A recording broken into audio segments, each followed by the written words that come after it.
Die Lecture wird in englischer Sprache sein. Wenn einer eine Übersetzung braucht ins Deutsche, die mache ich am besten dort, wo die Stühle stehen. Okay? Braucht jemand eine Übersetzung ins Deutsche? Bitte melden Sie. Ja, okay. Wir treffen uns wieder dort bei den Stühlen. Gut. Okay, one more question. Is there anybody here today in Goloka Dhama, the first time Sunday feast visitor? Yes? Welcome, welcome, dear gentlemen. You also? So because every newcomer here will get a little present. I will come to you, I will give it to you.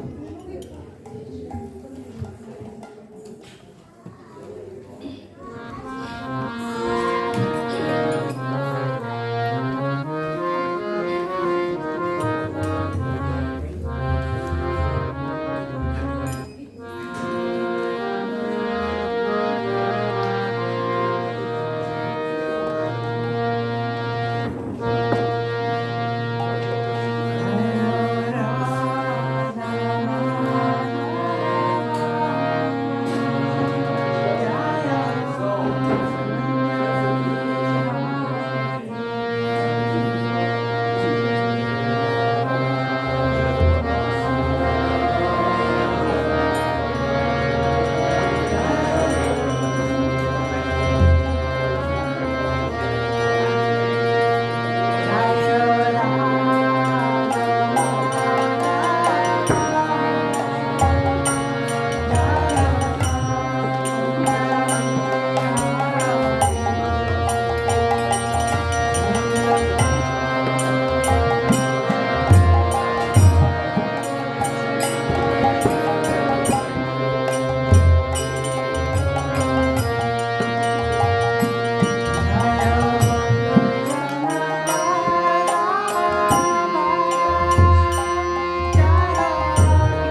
So, Hare Krishna.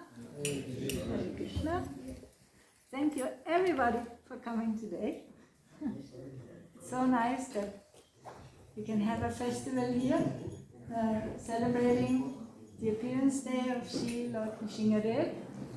Although the main deity of Lord Nrsimha, we have a picture here. So the main form of Lord Nrsimha, actually the only form of Lord Nrsimha who is worshipped with such opulence and special attention in all of Europe, it's in Bavaria. So it's like 600 kilometers in this direction, kind of like. But still, we have so many devotees came, so many guests came. I think that those who are like from Indian heritage, you may know about Lord Nrsimha. You know about Lord Nrsimha? So for those who are like a new Sonntagsfest guest, they have no idea who Lord Nrsimha is. So today I'm going to read a little bit from one of the Bhagavatam. Bist du die Deutsche? Ich weiß aber nicht, ob du das findest, wo ich lese. Das werden wir sehen. So, Das deutsche Bhagavatam? Ja. Gita liest du auch. Ja, aber den kennst du. Aber nur ein Vers oder auch Erläuterung? Nein, nur ein Vers. Nur Vers. So, the wrong one. Fine. So, within the Bhagavatam, there's almost a whole canto, the second canto, which is devoted to the pastimes of Lord Nrsimha. So it's like a big chunk. The Bhagavatam is 18,000 verses. It's like if you know the Bhagavad Gita, it's like the next study after the Bhagavad Gita. The Bhagavad Gita is like ABC in spiritual life, although it's quite elevated still, but it's like the beginning, introduction. And then when you have studied nicely the Bhagavad Gita, you can continue with the Srimad Bhagavatam. And there you will find all the activities of the Lord and the Lord's appearance and the different incarnations of the Lord and the different, especially the different devotees of the Lord and their activities. And one reason why we celebrate especially Lord Nrsimha is because of Prahlad. So Prahlad, he's a devotee. He's been born in a dynasty of daityas, of demons. But he has a very, very deep devotional nature. And because of this,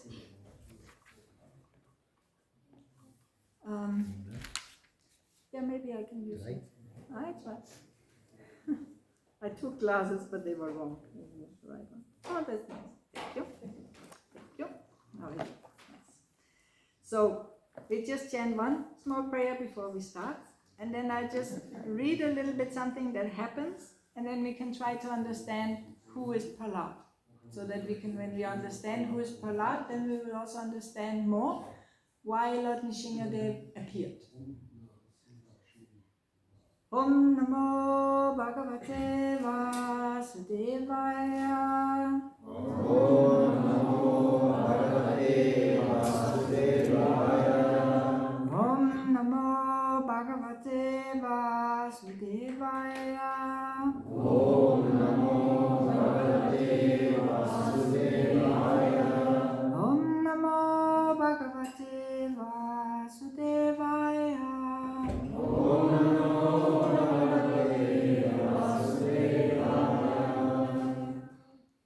So Prahlad is a 5-year-old boy, and he has come home from school. And his father, Hiranyakashipu, he's controlling the whole universe with his power. He's extremely dominant. He is so dominant that even the saintly persons and the demigods, they serve him or they are hiding in the mountains and the forests. So he is like really has everything under control in the whole universe. So his son comes home and he's just 5 years old. So Hiranyakasipu, he takes him on his lap.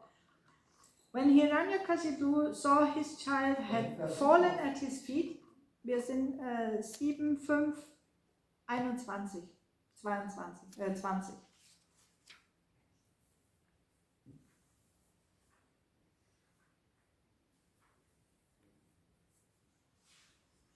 7:25.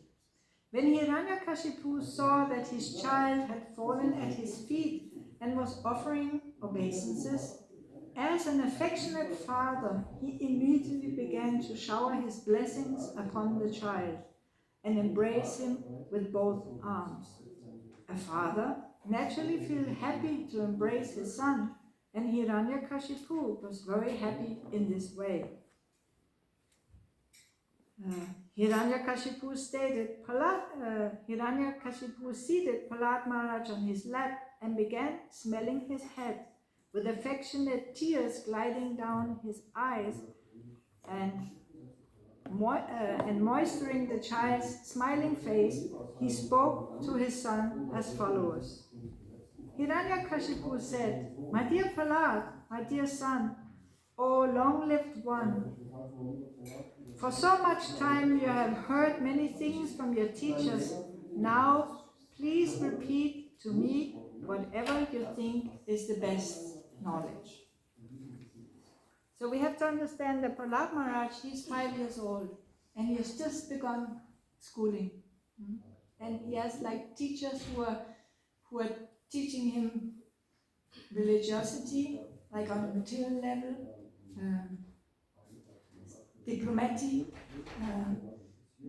how to conquer. You know, they are all materialistic subject matters he's learning in the school, and his father is asking, so what is the best you have learned today in school?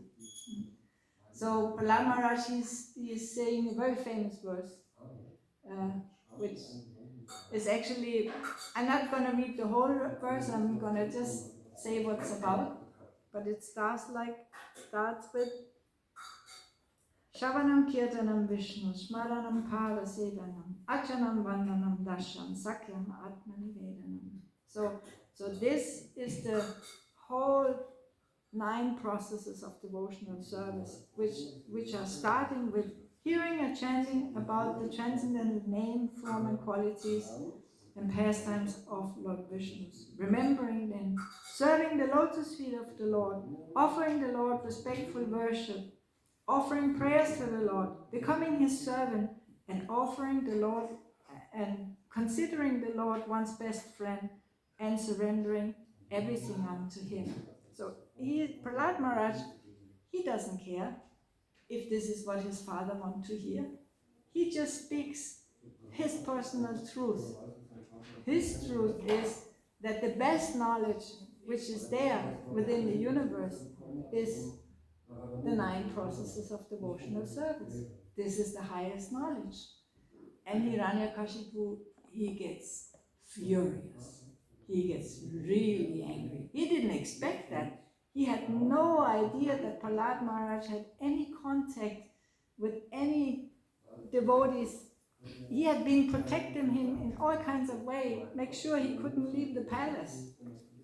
So he's really astonished. And what follows after this verse, I didn't even read it completely in details, but what follows after this verse is maybe one of the most elaborate purports that Prabhupada had written. It goes over like 10 pages about the different, how to progress in devotional service through the 9 processes of devotional service. So this is like something, if you really want to go deep, this is a place you can find really detailed knowledge how to progress in devotion to God. It will be explained very, very nicely, step by step, how you can advance. And Prahlad Maharaj, what is happening is that after hearing this, because Hiranyakashipu, he's really, really angry at his son, there's a whole scene of how Hiranyakashipu, he realizes that he immediately wants to kill him. This is like his first reaction. It's his loving son. He had just had him on the lap. Tear had come from his eyes. He had just shown so much affection. But as soon as his son is a representative of the Supreme and preaching or speaking the glories of the Lord, as soon as that happens, he gets so disturbed. He just gets so disturbed. And he really, he orders his guardsmen and the warriors of the palace to kill him. And they try in so many ways. There's like a whole list of things they do. They poison him, they throw him down of cliffs, and it's really dramatic. It's really dramatic. You cannot understand how he completely switched like this. And what happens is that at one point, he's super powerful and he has conquered the whole universe. We still have to remember this, but there is this 5-year-old boy and he cannot kill him. And when he realizes he cannot kill him, then he understands this 5-year-old boy, he's more powerful than me. He's more powerful. So this is a big problem for this big king, that he realizes how his son is like this. And then he kind of like leave his son like more or less alone. He kind of like give up. But the two teachers, now we are in the verse, I think it's like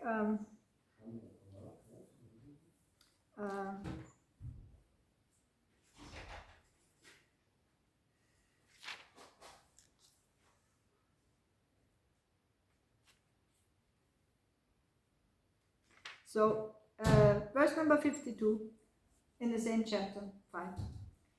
Sanda and Amarka, these are the names of the two teachers that Prahlad has in the school. So therefore, Sanda and Amarka systematically and unincreasingly taught Prahlad, who was very submissive and humble, about mundane religion, economic development, and sense gratification. So they're like going for a second time. Like Hiranyakashipu is saying, just go back to school and you will become better. You will forget about all this philosophy of service to God and like that. You just go back to school. So the teachers, they get really, they get a second chance to try to teach him. So the teachers, Sanda and Amarka, instructed Prahlad Maharaj in 3 kinds of material advancement called religion, economic development, and sense gratification. Prahlad, however, after being situated above such instruction, did not like them, for such instructions are based on the duality of worldly affairs which involve one in materialistic life marked with birth, death, old age, and disease. So Prahlad, he has a very clear, because he's already on the transcendental platform, so he has a very clear understanding what kind of knowledge has value and what kind of knowledge doesn't have value. So he doesn't accept really. He sits there very humbly. He kind of like, he's not like rebelling in the class. So he's not like rebelling in the class. He sits there very, just listen, but he knows it doesn't make sense. What they're trying to teach me, it has no value, because even you become completely successful on the material level, you're going to lose everything at the point of death. So it doesn't have any value. So then what happens is that when the teachers went home to attend their household affairs, the students of the same age as Prahlad Maharaj would call him to take the opportunity of leisure hours to play. Prahlad Maharaj, who was truly the supreme learned person, then addressed his class friends in very sweet language. Smiling, he began to teach them about the uselessness of materialistic way of life. Being very kind to them, he instructed them as follows.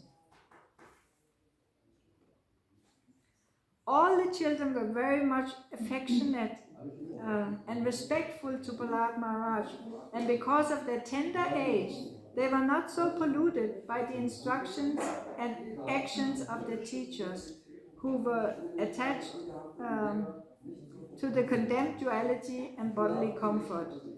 Thus the boys surrounded Prahlad Maharaj, giving up their playthings, and sat down to hear him. Their hearts and eyes were fixed upon him. They looked at him with great eagerness, and Prahlad Maharaj, although born in a demon family, was an exalted devotee, and he desired their welfare. Thus he began instructing them in the futility of materialistic life. So the next chapter, which is chapter 6 of the 7th canto, this is all the instructions that Prahlad Maharaj is giving to his school friends. So he's like teaching them, but the beautiful thing about the teachings of Prahlad Maharaj, which are following this chapter, is that he's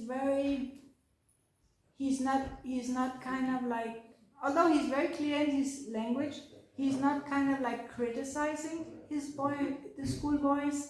He's not saying like you're completely wrong. He's just kind of offering a higher spiritual alternative. He's speaking like in a very general way. What is the real value of human life? He starts by saying, actually from a tender age of boyhood, one should start to develop a higher spiritual consciousness. He kind of like try to uplift them and share with them and inspire them. And these verses which follow here, they may be some of the verses that when Srila Prabhupada would give Bhagavatam classes, they may be some of the verses that he gave the most classes on.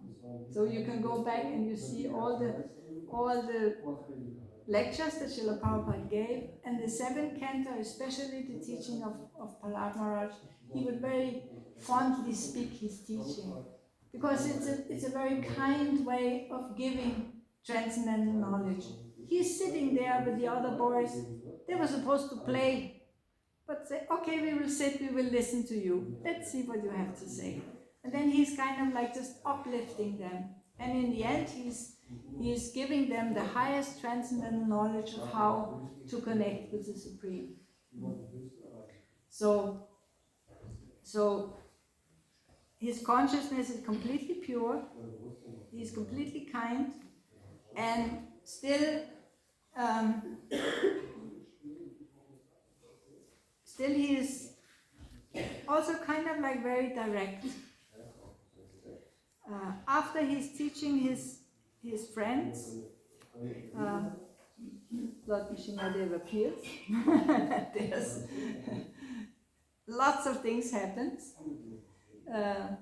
There's a big cosmic fight between the Supreme Personality of Godhead, Lord Nrsimha. He is half man and half lion, and there's a very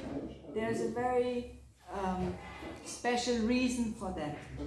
Hiranyakashipu, he wanted to become immortal. This was his like biggest desire, to reach immortality.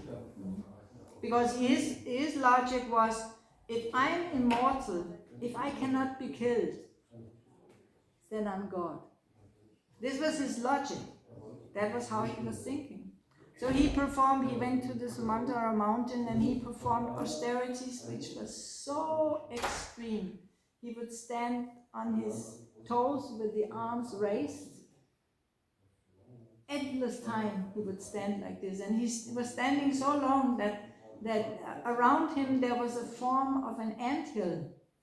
And the ant termites, they had started eating his body away. And he just kept standing there, and in the end, he just kept, he was like a yogi, he had like some mystic perfection, so he just kept the life air circulating in the bones. And at this time, Lord Brahma, he appeared before him, and kind of like, okay, what do you want? And he immediately came out and said, I want immortality. And Lord Brahma, he's saying, I may be like one of the highest demigods within this universe, but I also have to die at one point. So how can I give you something that I don't have? I cannot. So then Hiranyakashipu, he kind of was thinking, I can outsmart Lord Brahma.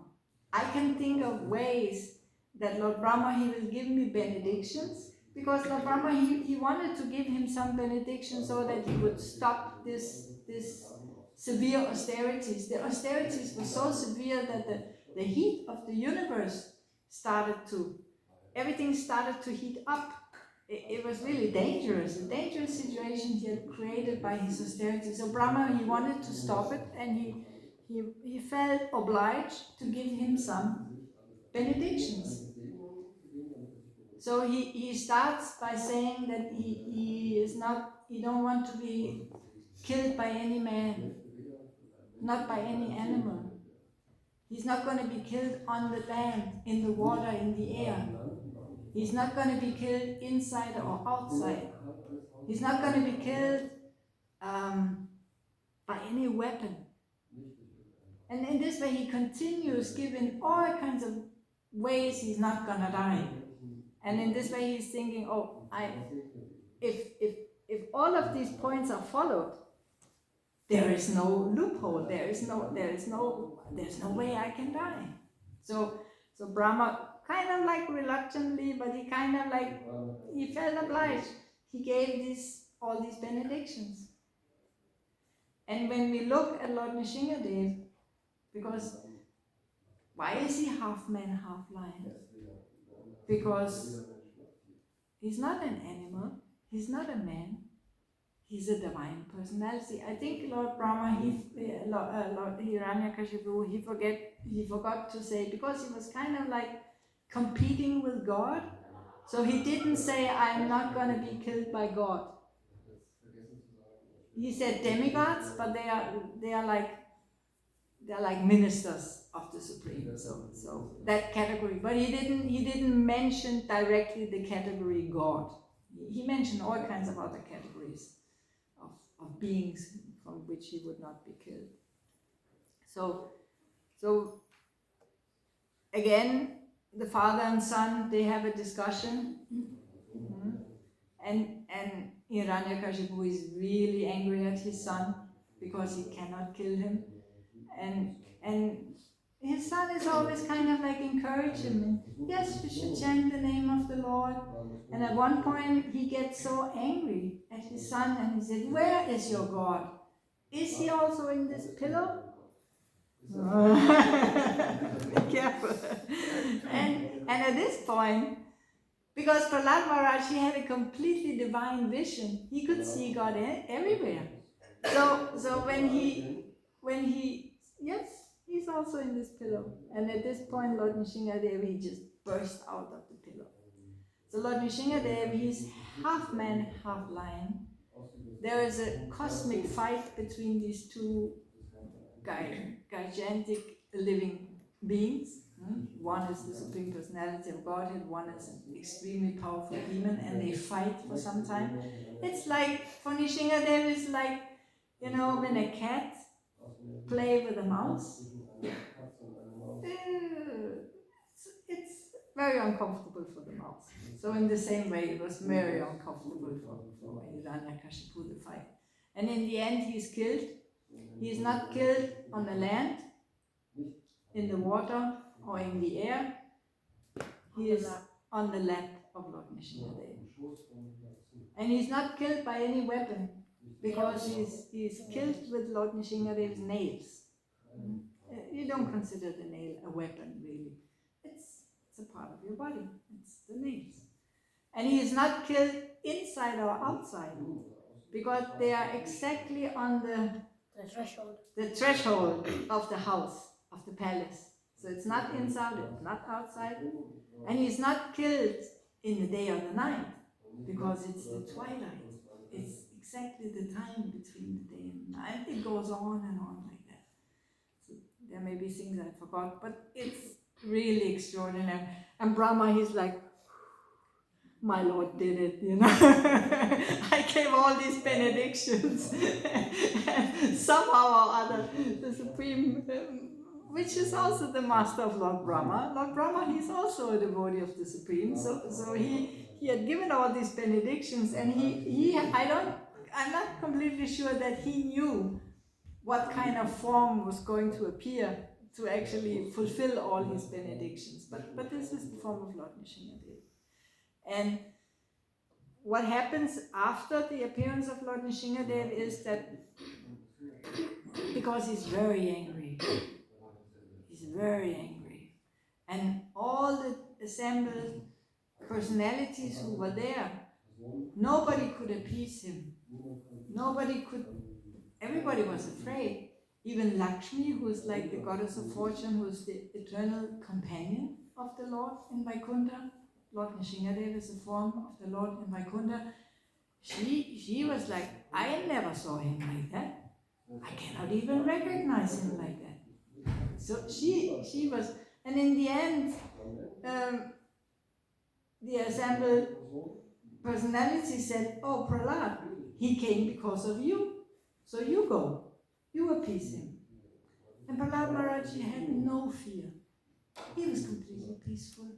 He had a nice garland. He went to Lord Nrsimha again, and he offered the garland, and he offered his prostrated obeisances in front of Lord Nrsimha. And they had a very sweet exchange.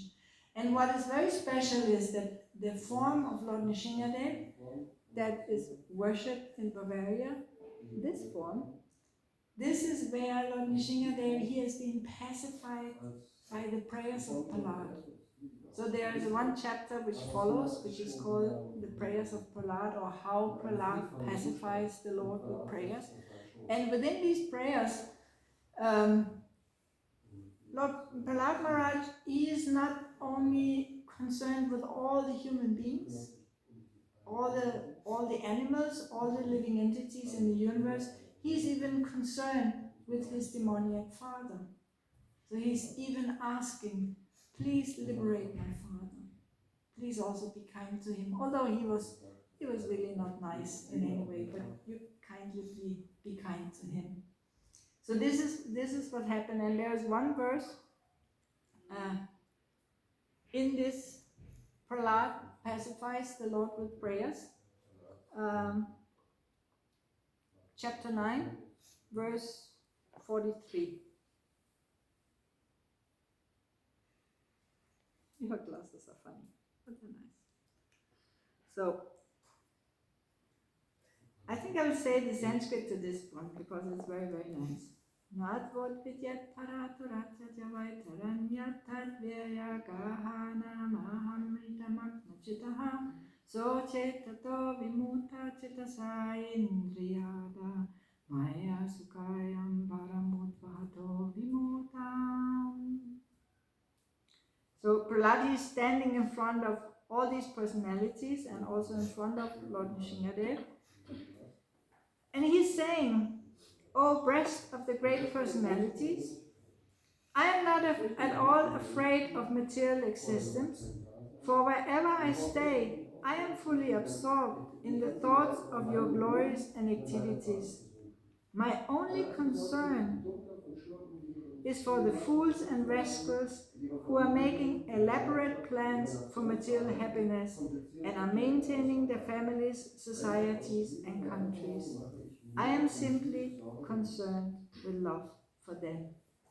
So this is the whole mood of Prahlad Maharaj, and that's why when we worship Lord Nrsimhadev, we also always worship Lord Prahlad Maharaj, because they kind of like, they're together.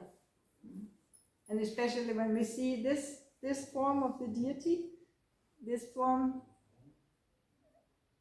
I think the picture is maybe half size of the real form. What you would say, Vasudev?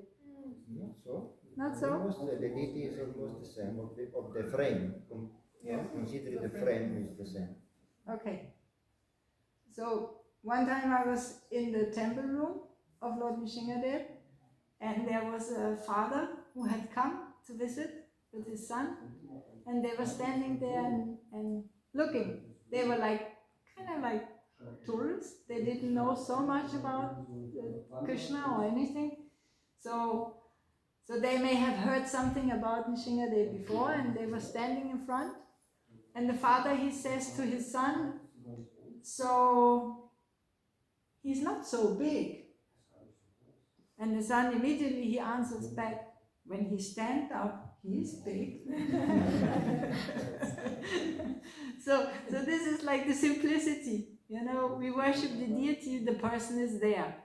So Lord Nrsimhadev is there, Shishi Radha Madan Mohan is there, Shishi Gonita is there, everybody is there. So this is our benefit. When we worship the deity, we will have a direct perception of the presence of the Supreme Lord. So that was a little bit about Lord Nrsimhadev. Is there any questions or any discussions or any comments, stories? It came to my mind. I said already, I don't know if everyone was here, the story how much is connected this deity with the Germany. I don't know if one was already there, but I mentioned already that in Germany was found a deity of Nrsimhadev, a deity, with the half man body and the head as a lion. This something like 10 years ago, 15 years ago, was found in the middle of Germany. And this, now this deity since 82 is installed in Germany. And that's the only deity that we have in Europe. Another special characteristic of this Prahlad Nrsimha is, as you see, Prahlad is on the lap of the Lord. And if you see in India, did you see in India some other deity like that? Well, normally Prahlad Maharaj is standing, in front of the Lord, standing with the folded hand, and this is the only one. Even I don't nowhere else is the deity like that, and very special. German has a special connection with Lord Nrsimha, somehow or other. As we know, German was not going in a good time some time ago, and somehow or other. And also as a devotee, as a follower of this society, we were quite in trouble in the beginning of the movement in Germany. So much so that the police come and closed our center and arrest everyone and other things. That's why Srila Prabhupada wants Nrsimhadev also. That's why we do. And originally, when the idea came, we would like to worship Lord Nrsimhadev. Srila Prabhupada had already advised it would be good, but some years had gone and Srila Prabhupada had already left in 1977, and there were still difficulties in Germany. The difficulties continued. And there was one devotee, he got a very small deity of Lord Nrsimhadev. And somebody was sitting on his lap. Normally, if you have Lord Nrsimhadev, normally there will be Lakshmi sitting on his lap. But it was not, the deity was so small, so the devotees they just decided this is Prahlad Nrsimha. So it came out of this whole situation. Somebody gave them a deity, and they started worshipping the deity, and these devotees, Krishna Kshetra Maharaj and Harikesh, they were the first devotees. They went behind the iron curtain, and they always had this little deity for protection with them.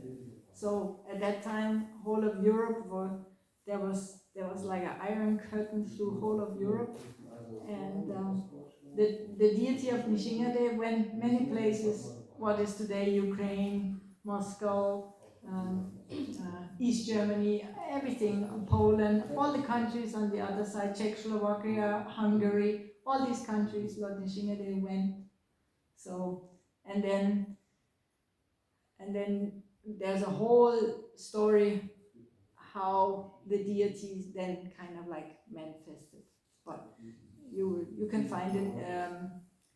2 years ago, 3 years ago, there was the 40-year jubilee of Lord Nrsimhadev, and everybody who had been on the farm 40 years before, even this very special priest who made the fire yakas, it was very elaborate installation. The installation of Lord Nrsimhadev was very elaborate.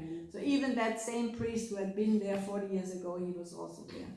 And if you go on the YouTube, you can find 40 years jubilee of Lord Nrsimhadev, and you will hear all the stories of Lord Nrsimhadev. This is very inspiring, very nice to see.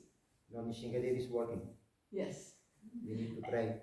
No, I just want to finish that, that problem in Germany, at that time was a Catholic priest starting the problems, right? Mm.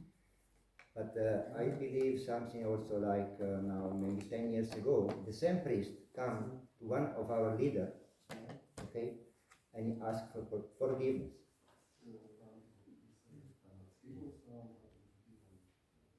And this, I believe, this is thanks to Lord Nrsimhadev. Yes.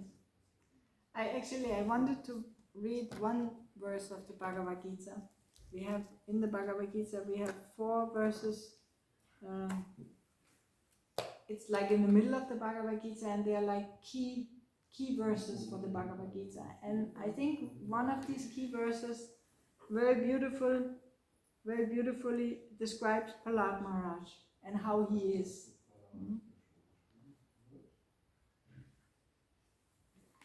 So this is from the 10th chapter, verse number 9. Machchita mat gata prana bodha yastas parashparam kanta yasta chamam nitya tushanti chara manchicha. The thoughts of my pure devotees dwell in me. Their lives are fully devoted to my service, and they derive great satisfaction and bliss from always enlightening one another and conversing about me. This was the whole mood of Prahlad Maharaj. He just wanted to share. He just wanted to uplift everybody he met, and he was a very pure soul. And even so, when Lord Nrsimhadev appeared and also blessed him, if there had been any small impurity from being born in a dynasty of demons which were there in him from his child, even some small shadow. So when Lord Nrsimhadev blessed him and took him on his lap, everything was pure. He was completely purified. And of course his father was also completely purified. Even his death was very glorious. So today we celebrate 2 days. We celebrate the appearance of Lord Nrsimhadev, and we celebrate the disappearance of Hiranyakashipu. So it's like a double celebration today. Yeah. You spoke about that Prahlad Maharaj, he was praying, and he asked the Lord also to benedict his father. Yes. So what was this kind of benediction for his father? His father was liberated.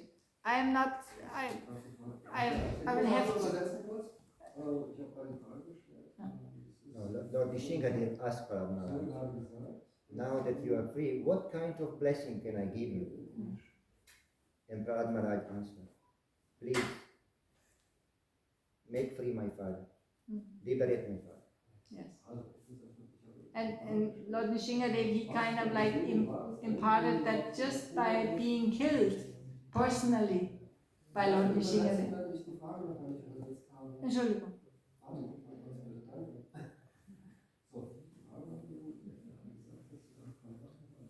21 generations.